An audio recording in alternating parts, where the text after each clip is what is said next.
I'd like to extend a warm welcome to our viewers, especially those who are with us for the first time on the international scene. I usually do this program, of course, in Hungarian. You can see it every week on my channel.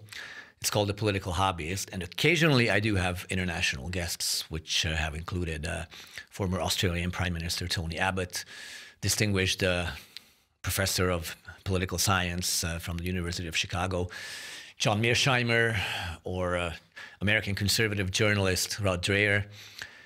And today we're venturing as close to the fire as I dare at this point.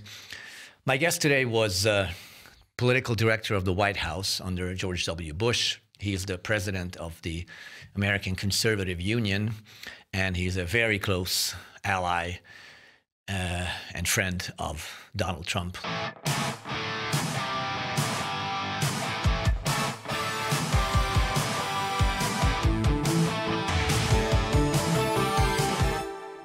Ladies and gentlemen, Mr. Matt Schlapp. Great to be with you. Welcome to my program. Thank you for having. Great to be in Hungary. Thank you for being here. Yeah, of course. You are here to announce CPAC Hungary, which is, I guess, the European leg or the European installment of CPAC USA, which has been going on for, well, nearly 50 years. That's right. I guess. Yeah, in over America, 50 years. That's right. Which is a very important think tank, conference, just some sort of a political entity within the American conservative world, right? Yeah. CPAC was created to help Ronald Reagan become president. So it was created to bring together conservatives and try to unify conservatives physically at a conference, and then to organize the country to make sure that we could actually have a conservative president. In the modern times, the Republican Party was seen as very moderate, very center. And Ronald Reagan said, no, we only have two parties. One of them needs to reflect conservative values. So Ronald Reagan's vision was to change the Republican Party, and CPAC had a huge role in being allied with him in order to get that done. I think we've mostly gotten that done. Well, it was a success because Ronald Reagan not only was elected president, but he was reelected with the biggest margin probably ever in the history of America. I happened to be in the States as a kid, lived there with my parents for 2 years, and when Reagan was reelected, as I remember, Minnesota, where his opponent Walter Mondale was from, and Washington D.C. were the only two states or that's very good. Geographical entities that actually went for Mondale. So Reagan, that when you talk about landslide, that is the definition of landslide, what Ronald Reagan did. That's right. Back in 1984. Compared to that, I mean, I think in today's political climate, it's much harder to have such a overwhelming landslide. But what Donald Trump did just now in November comes as close as Republicans could ever hope to come, and they did. A couple of questions that they may seem a little separate, but I think they're gonna converge to the same point. One is that the Republican Party has definitely changed a lot, not just since Ronald Reagan, but since 2016 when Trump was first elected. And I am wearing a shirt for that purpose. This was his first presidency from 2016 to 2020, and this is a Breitbart T-shirt that they were selling at that time. And of course, they thought, and we all agreed, and I think we still think, that Donald Trump made history in 2016 by winning against a Democratic establishment. But then, and the Republican establishment. Yes, that's very important too, because like I said, the Republican Party has changed a lot. And he often said he beat the Bush dynasty and the Clinton dynasty. And now even the Obama wannabe dynasty too. But in 2000, I mean, his presidency, I think it can be first presidency. I think it can be considered a moderate success, especially considering the headwinds that he was facing. But he lost in 2020 under maybe some shady circumstances. But whatever happened happened. But the important thing is that actually the 4 years of the Biden presidency have largely contributed to his victory now. It wouldn't have been so overwhelming had the Democrats not ruined the country so much, had they not gone so far. And I think there's a very interesting and important parallel with how Viktor Orban lost in 2002 after his first. I agree with you.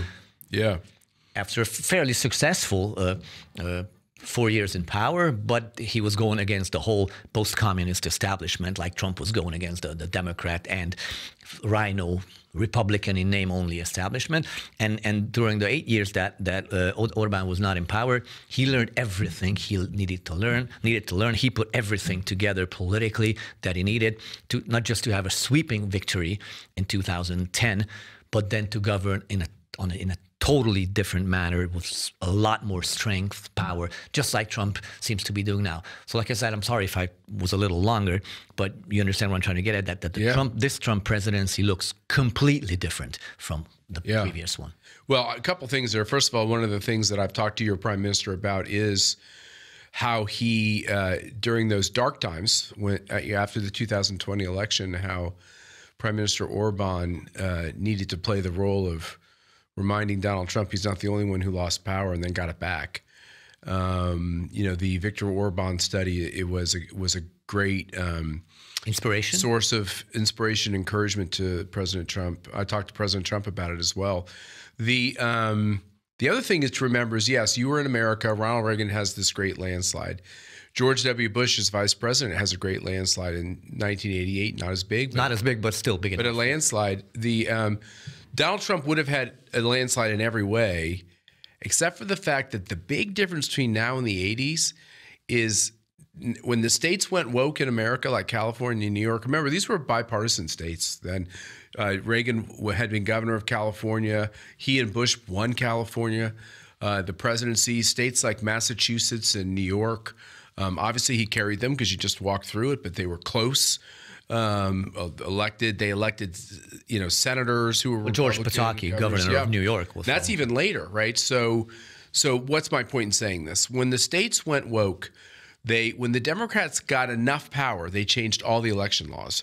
If the election laws in 2024 were the same as they were in 1984 or 1988 in these states, which in America is where those laws are set, it would have absolutely been a landslide. But the problem is that in these states, there is so much insecure voting. Illegals are voting. Dead people are voting. People are voting for people that have no intention of voting. They go to apartment complexes and they fill out the ballots that are left on top of the, mailboxes. They do that at old folks' homes. They do this in nursing facilities. So they've got such a great system of cheating because they changed the laws. We would never have contemplated voting for our president like this in 1984 and 1988. And let me tell you, no country on the face of this earth, unless it's some kind of terrible regime, elects their president like America does in this insecure way. So Donald Trump winning the popular vote at all, let me tell you, it was a landslide. Yeah. This is because, of course, every state has a different.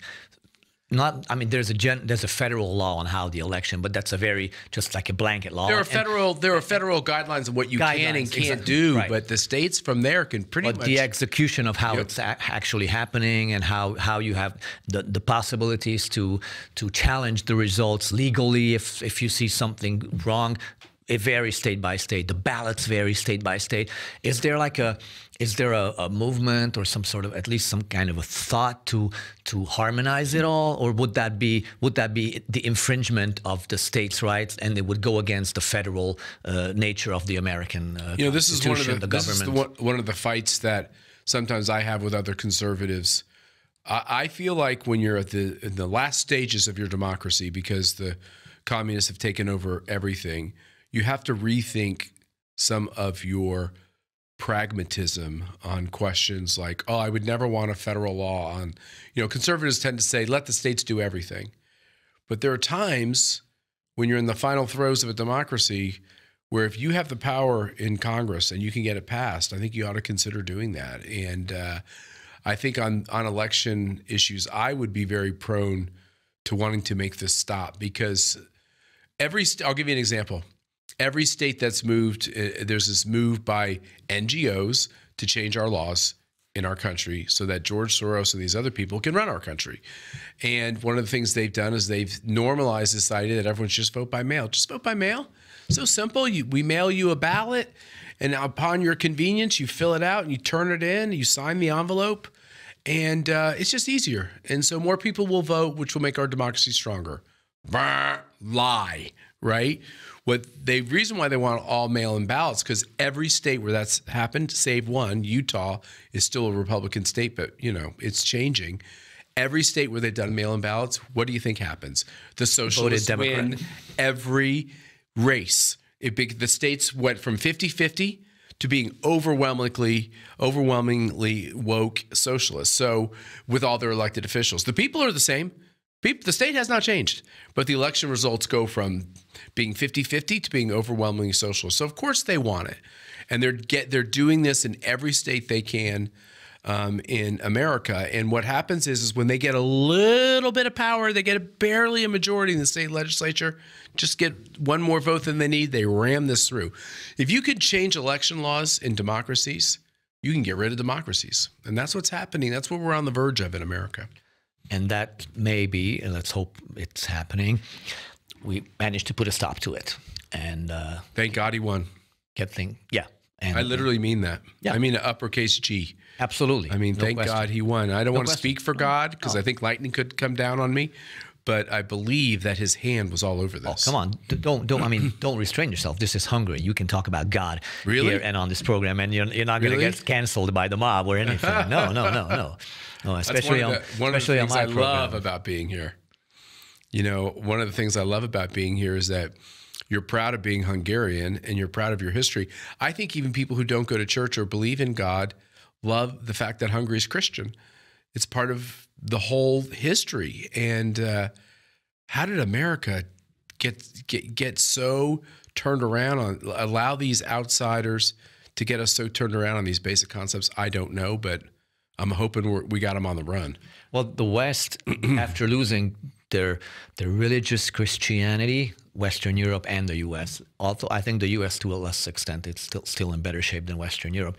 But after losing the spiritual, religious Christianity, the West is now losing its cultural Christianity, and I think Hungary is still between those two stages. I mean, we've lost most of our religious Christianity. A lot of people are not active, devoted Christians anymore, although it may be changing slowly back all over the world.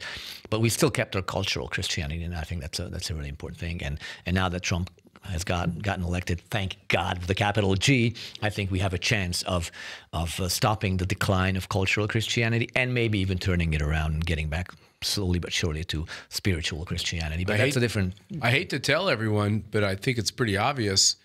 If we chuck Christianity, society's gone. Oh, absolutely. I mean, God's the linchpin of holding this all together. It's the foundation. And if you chuck them out of the equation, it's funny, there's a lot of libertarians who are atheists in America who are funding, not because they believe in Jesus or the Bible, but they're funding religiously friendly nonprofits, because they know, even the libertarians know, that when you have one marriage, family, happy marriages, and when people go to church and believe that you shouldn't lie and they practice the golden rule, your society is happier. I mean, if you get a flat tire on your way home tonight, who would you like to drive past you at midnight when it's dark?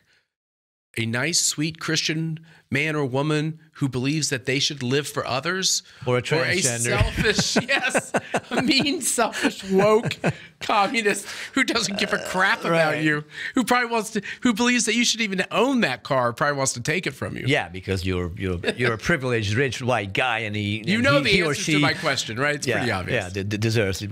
And another important change, though, that has happened within the Republican Party, and I think that change is tremendous in the last 4 years, and we don't even need to go back any further, is how a lot of the so-called establishment Republicans, the rhinos, have either been pushed aside, even some of them even went straight to the Democratic Party, like Liz Cheney. But a lot of those people who have been critical or against Trump have either completely came over, like the tech moguls, for example. They're not politicians, but they're obviously looking at their own interests, their financial interests, and they're seeing what they're seeing. And these are not stupid people, even though they went to the woke universities. They're still smart people, from Zuckerberg to Bezos and all the others, Ellison and all of them. So they realized what's going on. But the politicians and back in 2016 especially, but even in 2020, Donald Trump did not have the Republican Party was not united behind Donald Trump. That's right. But now there is no Republican Party without Donald Trump, and that happened in just 4 years. That is, again, a tremendous change. Yeah, I often tell folks, because I was on the Trump side of all of this, and I think I played a role, my wife and I played a role as people who worked for George W. Bush. We married and fell in love while working for George W. Bush. We had an important voice to say that you can be an establishment Republican, you can have worked for presidents, you can have worked in the White House like we had, and understand that our politics is so broken and our party was broken that we needed to try something different, and we needed to try a different kind of candidate. And I think my wife and I understood that and helped play that role. And I often say that the Republican Party should write Donald Trump a thank you letter, because if he hadn't won as a Republican, they wouldn't exist any longer.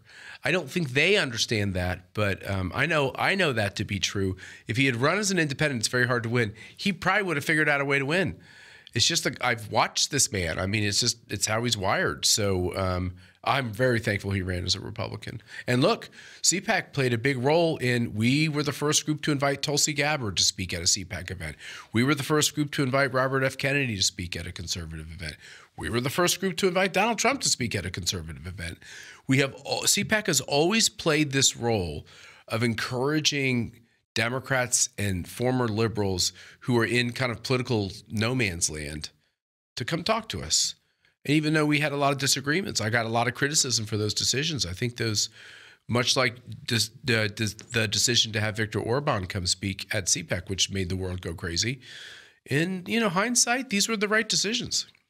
And since CPAC is happening in Hungary in a couple of months, and you've mentioned a couple of big names, we like to dream big. Do we have a chance of maybe getting people like Tulsi Gabbard or Robert F. Kennedy or people of this caliber to come to CPAC Hungary? Why not? We'll give it. We should try to do that, right? I mean, I think we've had great speakers here. One of the things that, one of the advantages you have, because you're the only European country that has a CPAC, is all of Europe comes to CPAC. Everyone comes. I mean, all the other political leaders. So by the time you have all of the conservative political leaders speak, how many countries are in the EU? Like 33 or something? 26. 26? That's a lot. 25 since the UK. So you have 28 maybe. Okay, so you have 2 per country or something. There's 50 speakers right there. It fills up your roster very fast. So I don't know how much room there is for Americans. And I give a very long speech. I don't know if you know this, but I'll speak for a couple of hours. So that takes up a lot of time too. I'm being sarcastic. But yeah, no, I think let's get some of these folks over here. I think it'd be great. They have planes now because they have these big government jobs. So maybe it'd be easier. Sounds good. Okay. Yeah. Again, I think it's really important to look at the fact that Trump's victory had the wokeness played a large part in Trump's victory, as in wokeness has gotten so far, and people have gotten people who have kept at least a tiny fraction of their sanity have realized that this is complete madness, and a lot of people who have been left-leaning or progressive-leaning before, from Elon Musk to Joe Rogan to Michael Schellenberger to Robert F. Kennedy, a lot of people with very high intellectual qualities who have been maybe even as far left as Bernie Sanders supporters before, like Joe Rogan himself, because he was always anti-establishment. But these people have realized that what the Democratic Party or the communist fraction of the Democratic Party that has completely hijacked it in the past couple of years has pushed things so far that anyone in their right mind realized that they have to unite behind Donald Trump and find common ground. And the politicians found a lot of common ground, and the intellectuals have found a lot of common ground. The podcast hosts and the voters have all found this common ground. Do you think that this is a major comprehensive victory and a turning point in getting things back on the right track, with the pendulum stopping at the far left and swinging back hard, and now it's going to keep going back to normality? Or Or is there a serious danger that wokeness and this whole neo-Marxist ideology is just taking a break, regrouping, laying low for a while until trying to get their strength back together and launch another all-out attack on normality? So you brought up this word landslide, which is a term of art for political scientists. They quantify. But you have this other term, which is kind of a controversial term, realignment. You know, so what your question is, was this a one-time thing and we go back to normal after Trump, or have things changed forever? I have mispredicted a lot during the Trump years because I've gotten so excited about changes I want to see happen that I keep predicting that they're going to happen. And then the congressional races lag a little bit, and sometimes on these referendums, you know, we haven't won everything. So like the country still lags a little bit at some points, but I'm going to say very boldly, I think we've had a realignment in our country. I don't think we're going back. But I am not going to make the mistake of thinking that they know they lost and they're quitting. They are literally drowning their sorrows, calling up George Soros and Mike Bloomberg and the other billionaires saying, we're going to do a bunch of polling and we're going to do a bunch of focus groups, and we have to figure out how to talk about the fact that we're trying to change the sex and gender of your child in different words that are prettier words that are less threatening. They're going to do all the same policies. They're just going to find sweeter and nicer ways to say it. And but that being said, I don't think the American people are going to fall for it. I really think my country has shed itself of a desire to say America is a crappy country that is racist, that is inherently broken. What is the term they used? Intrinsically racist, which means there's nothing you can ever do to fix it. Right. Systematic racism. Systematic racism, that terrible term, which means, you know, I'm a Christian. I believe in forgiveness. I believe if you're doing something wrong and you stop doing it, you can get up tomorrow morning and start doing right. Well, but these people don't believe in any of that. Once you've done something wrong, you own that forever. You're never forgiven.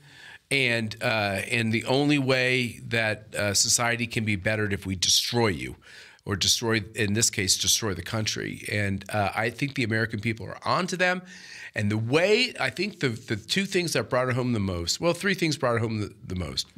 A mugshot, an open border, right? And the assassination. Yeah, exactly, right, the assassination. But I kind of put that in with the mugshot, the persecution of Trump, the fact that they don't care about any of us. This is why they let in all these millions of illegals. But going after children, can you imagine?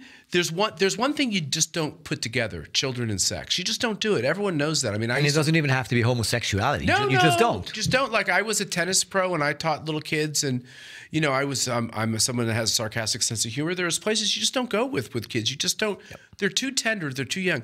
Can you imagine that it's part of the system in American schools to get to the kids as young as possible, away from their parents, and tell the kid to talk to the guidance counselor or the teacher and not their parents about their sexual confusions and their sexual desires? Can you even just imagine? I mean, should be a crime. And those people are sick and they should be put away.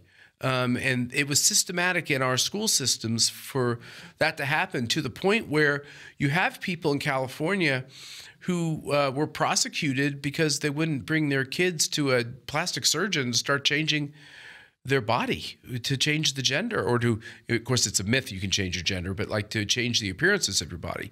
That happened in my country. This is sick stuff. Yeah, perverse. I think I agree that these are the three, I mean, wokeness in general, but these are like the three focal points within wokeness that have actually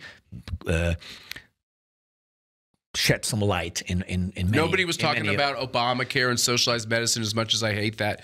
Nobody was talking about tax cuts as most of... Because it's not the issue. It wasn't the issues. I mean, I have so many Republicans who think that the only thing that matters is taxes, and they were running around saying, quietly, this is the real reason why Trump will win. I'm like, no one is talking about taxes in this country. Now, I think taxes are way too high. No, it's sex change for children. Yes. It's open border, illegal immigration. That's right. And using the government to get your political opponent to be put in jail, to bankrupt him, to destroy his family, and then try to get as many people around him as possible. But another important question, maybe not so much for American voters for obvious and understandable reasons, but for us, of course, this is very important, is Trump's attitude towards the Ukraine war and how he plans to stop it. Now, how do you think he plans to stop it now that he's president? I think what's interesting is he's picked these people who we don't know much about in terms of their public policy chops. Like my friend Pete Hegseth is the Secretary of Defense. But his tattoo looks awesome. I gotta tell you that. Let me tell you.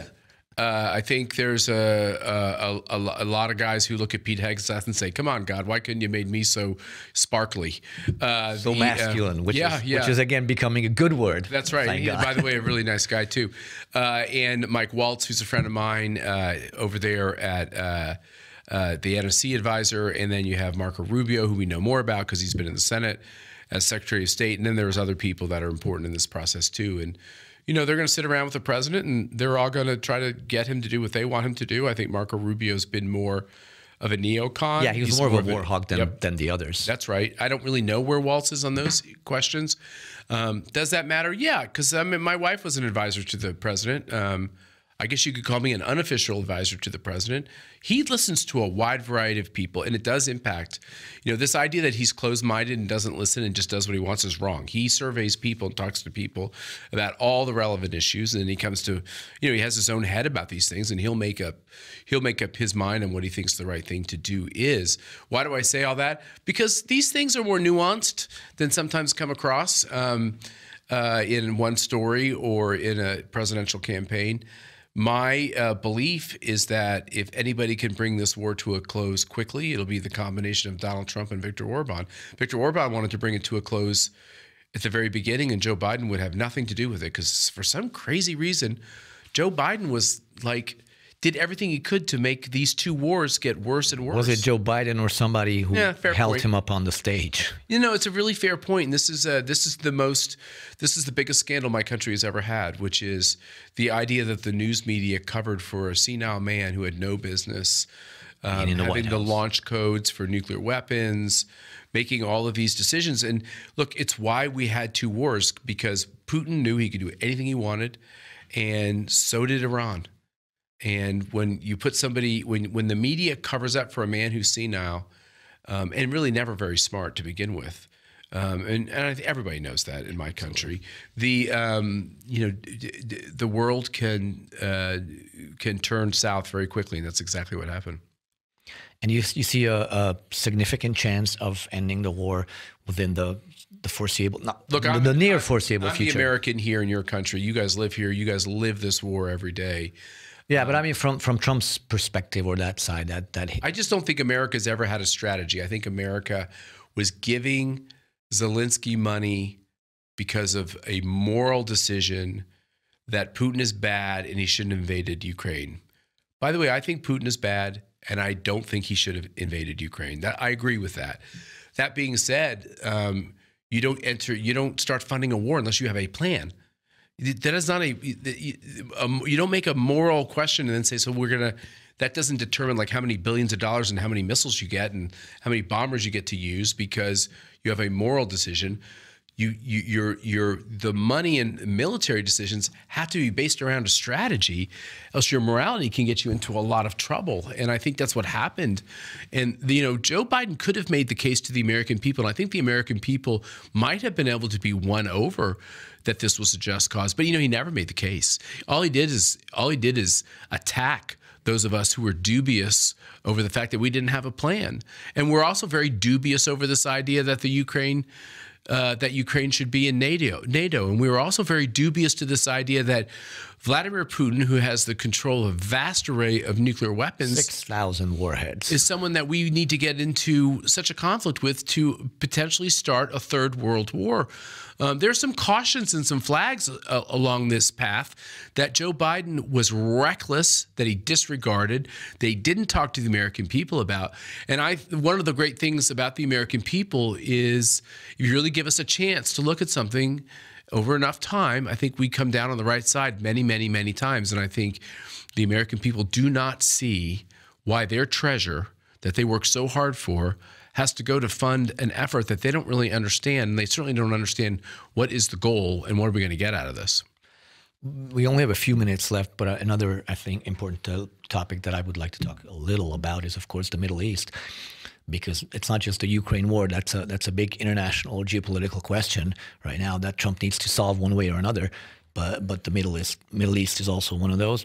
And within that topic, what do you think will happen? Do you see a real strong possibility for Israel and Saudi Arabia to sign the same Abraham Accords as as many other Arab countries and Israel have signed? Yeah, so because that would be a game changer, definitely. To me, it was one of the saddest things after the great achievement of the Abraham Accords to watch those countries walk away, to see Saudi Arabia basically stop dealing with the United States of America. I think these were tragic decisions, and Saudi Arabia, I believe, did that because Joe Biden just kept giving Iran billions and billions and billions and billions of dollars. He seemed to want to put Iran, a nuclear Iran, on a fast track. I know they tried to say, he and Obama both tried to say it was the opposite, but I couldn't see. I never could, and I think the American people would agree with me on this. I think that they were really reckless in regards to Iran, and I think one of the greatest things Donald Trump did was to rethink what success in the Middle East is all about. And these economic partnerships with these more moderate Arab countries, Muslim countries, was the right way to do it. And I'm really hopeful that they're going to finish the job and get it back on track and get these flights in and out. I know no one's really flying to Israel like they were, get the war over with over there. I'd like to just rid the earth of this Muslim fake republic in Iran. I really would. I'm not saying that, we want to spend trillions of dollars and lose a bunch of American lives in a ground war in Iran, but I think that maximum pressure campaign on Iran was the right approach, and I'm hoping Trump does something like that. I mean, you probably can't do exactly the same thing, and they did get a lot of money from Obama and Biden, but let's bring them to their knees again. I like it better when the bad guys are scared of our president. I just think it's better. Okay, well, that's of course the Middle East and Iran and the whole situation would we could talk hours about that. It would require a completely different program. But thank you for being here and talking about all these interesting issues. And I think let's hope each other. I mean, let's wish each other good luck on the political scene, the U.S. and Hungary. Yeah. I think we're on a. I hope we're on the right track, and we have reason to be optimistic. And finally, after 4 years of terrible relations, I think the two countries are facing the same direction, and we're going side by side, wanting to achieve the same goals. And I think that's a very important thing. And Jolt. Yeah, is that right? You got it right. I got it right. You don't know what it's like. Well, you lived in America, but you still can't know what it's like to come to Hungary and hear these names. It's very challenging. You've done well. So. Okay, good. I got that right at least. Okay, so let's be optimistic. I think we both are, and I hope that our optimism is well founded. And in a certain amount of time, when we talk again, we'll still be. Thank you, Jesus, for giving us a second chance. That's all I have to say. That's a very good way of putting it. End of May, CPAC Hungary. We'll see you again. Thank you for being here. Yeah, thanks for having me.